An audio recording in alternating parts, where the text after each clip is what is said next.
Kemudian kakak itu mengalami apa yang disebut dengan acute stress disorder, jadi satu bentuk trauma yang kalau tidak ditangani itu akan mengarah pada PTSD, post traumatic stress disorder ya. Tapi karena kejadiannya belum 1 bulan, maka itu masih kasus ke acute stress disorder, jadi gangguan stres yang akut gitu ya Pak ya. Jadi itu ditandai dengan adanya ketakutan, kekhawatiran. Kasus kematian ibu yang ditikam oleh anaknya yang masih berusia 12 tahun sebanyak 26 kali membuat anak pertamanya mengalami trauma berat. Pasalnya ia turut berada di lokasi kejadian bahkan ikut terluka saat sang adik melakukan penikaman terhadap sang ibu. Psikolog forensik Irna Minawoli dalam rilis pada Senin 29 Desember di Polrestabes Medan mengatakan anak pertama korban kini mengalami acute stress disorder atau ASD atau gangguan stres akut. Hal ini ditandai dengan adanya ketakutan, kekhawatiran, serta kecemasan bahwa sang adik akan mengulangi tindakan yang sama terhadapnya. Terkait kondisi kakak pelaku, Irna menyampaikan pihaknya akan bekerja sama dengan Dinas Pemberdayaan Perempuan, Pelindungan Anak, dan Keluarga Berencana atau P3AKB untuk memulihkan psikologis.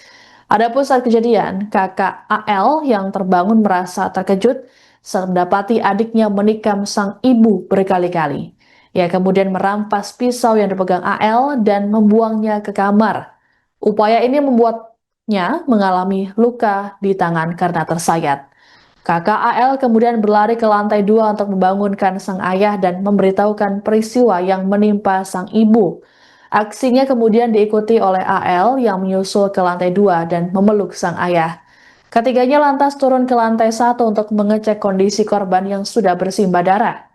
Kapolres Tabes Medan, Kombes Pol Calvin Simanjuntak, dalam kesempatan yang sama mengatakan saat itu korban masih dalam keadaan hidup dan minta dipanggilkan ambulans. Korban juga sempat meminta minum dan segera dipenuhi oleh anak pertamanya.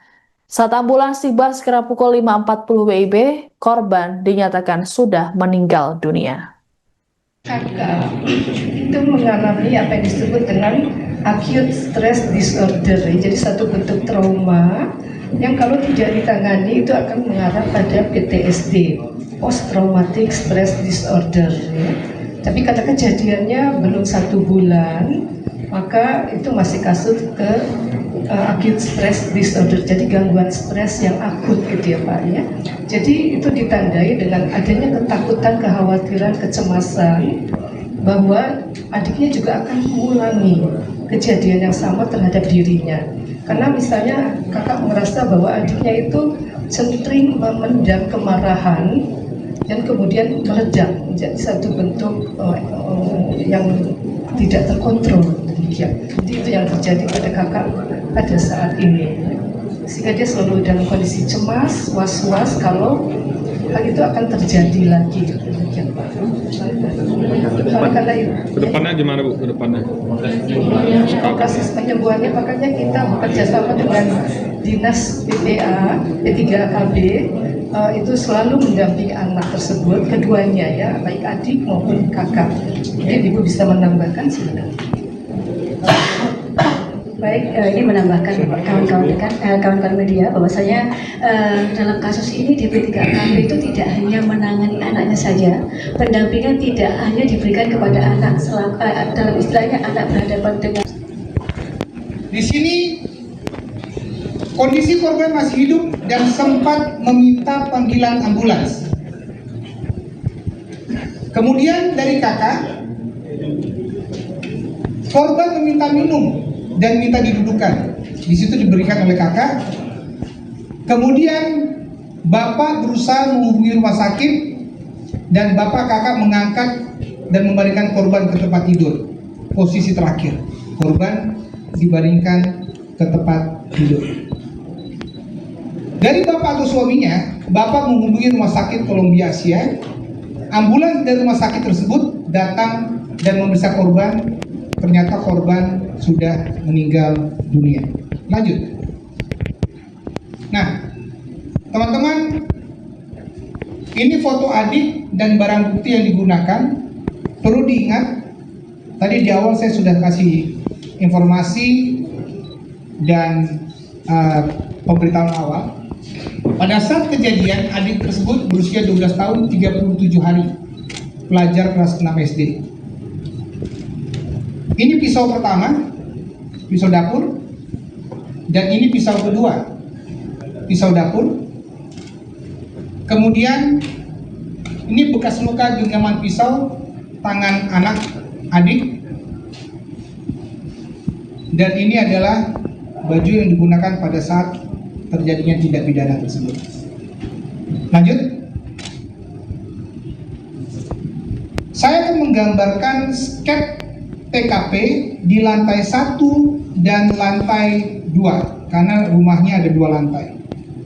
Ini adalah sebelah kiri adalah lantai 1. Setidaknya ada 5 area anak atau adik menggunakan lokasi tersebut pada saat terjadinya tindak pidana dan pasca terjadinya tindak pidana. Yang pertama adalah area 1 adalah di dalam kamarnya. Di sini posisi adik tidur, di sini posisi korban, dan di sini di bawah posisi kakak tempat tidur yang sorong. Kemudian ini nomor 2 adalah area dari tanggal 22 November. Namun pada saat diambil foto ini diambil pada saat tanggal 23 November di sekolah oleh temannya. Kemudian si korban sakit hati karena game online-nya dihapus. Kakaknya yang berada di sekolah. Kejadian pemukulan ini terjadi di tanggal 20. Polisi mengungkap kasus pembunuhan ibu oleh anaknya yang masih berusia 12 tahun di Medan yang sempat menggegerkan publik. Setidaknya ada 3 motif yang mendorong bocah berinisial AL tersebut nekat melukai hingga menewaskan ibunya sendiri. Kapolres Tabes Medan Kombes Pol Jean Calvin Simanjuntak dalam rilis di Polres Tabes Medan pada Senin 29 Desember menjelaskan 3 motif yang mendorong AL nekat melukai ibunya. Yang pertama adalah kekerasan yang dilakukan korban terhadap kakak dan ayahnya yang diancam menggunakan pisau. Kedua, saat AL melihat kakaknya dipukuli menggunakan sapu dan ikat pinggang. Serta yang ketiga, sakit hati game online miliknya dihapus oleh korban. Aksi pembunuhan terhadap korban F terjadi pada Rabu 10 Desember sekira pukul 4 dini hari. Saat itu F dan kedua anaknya tidur dalam satu kamar di lantai 1 rumahnya, sedangkan sang suami ada di lantai 2. F dan AL tidur di kasur atas, sedangkan anak pertamanya tidur di kasur bawah. AL kemudian terbangun dan memandangi korban yang tengah tertidur lelap.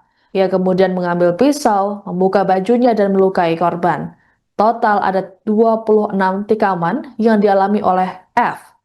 Polres Tabes Medan kemudian menetapkan AL sebagai anak yang berkonflik dengan hukum atau ABH dan dikenakan pasal KDRT. Saat ini AL ditempatkan di rumah aman. Di sini menjelaskan apa yang menjadi motivasi dan obsesi si adik melakukan tindak pidana tersebut.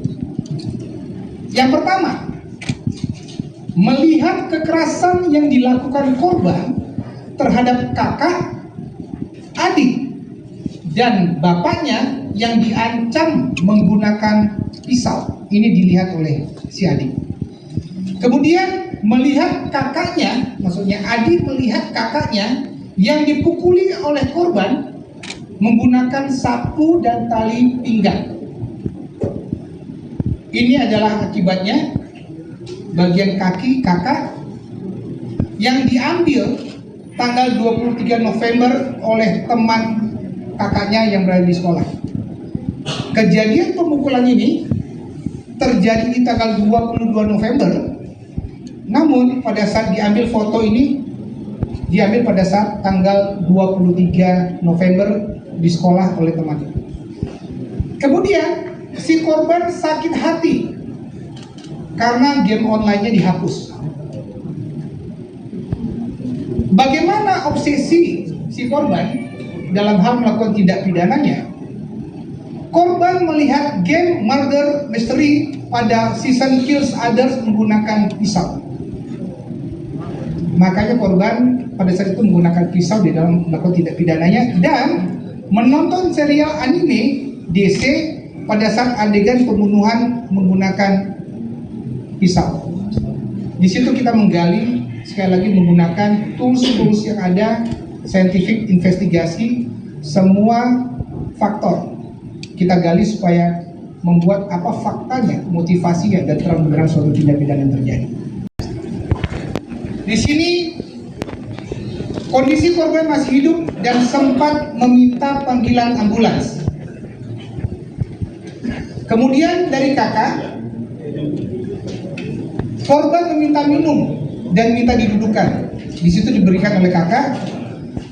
Kemudian bapak berusaha menghubungi rumah sakit dan bapak kakak mengangkat dan membaringkan korban ke tempat tidur. Posisi terakhir, korban dibaringkan ke tempat tidur. Dari bapak atau suaminya, bapak menghubungi rumah sakit Columbia Asia. Ambulans dari rumah sakit tersebut datang dan memeriksa korban. Ternyata korban sudah meninggal dunia. Lanjut. Nah, teman-teman, ini foto adik dan barang bukti yang digunakan. Perlu diingat, tadi di awal saya sudah kasih informasi dan pemberitahuan awal. Pada saat kejadian, adik tersebut berusia 12 tahun 37 hari, pelajar kelas 6 SD. Ini pisau pertama, pisau dapur, dan ini pisau kedua, pisau dapur. Kemudian ini bekas luka genggaman pisau tangan anak adik, dan ini adalah baju yang digunakan pada saat terjadinya tindak pidana tersebut. Lanjut.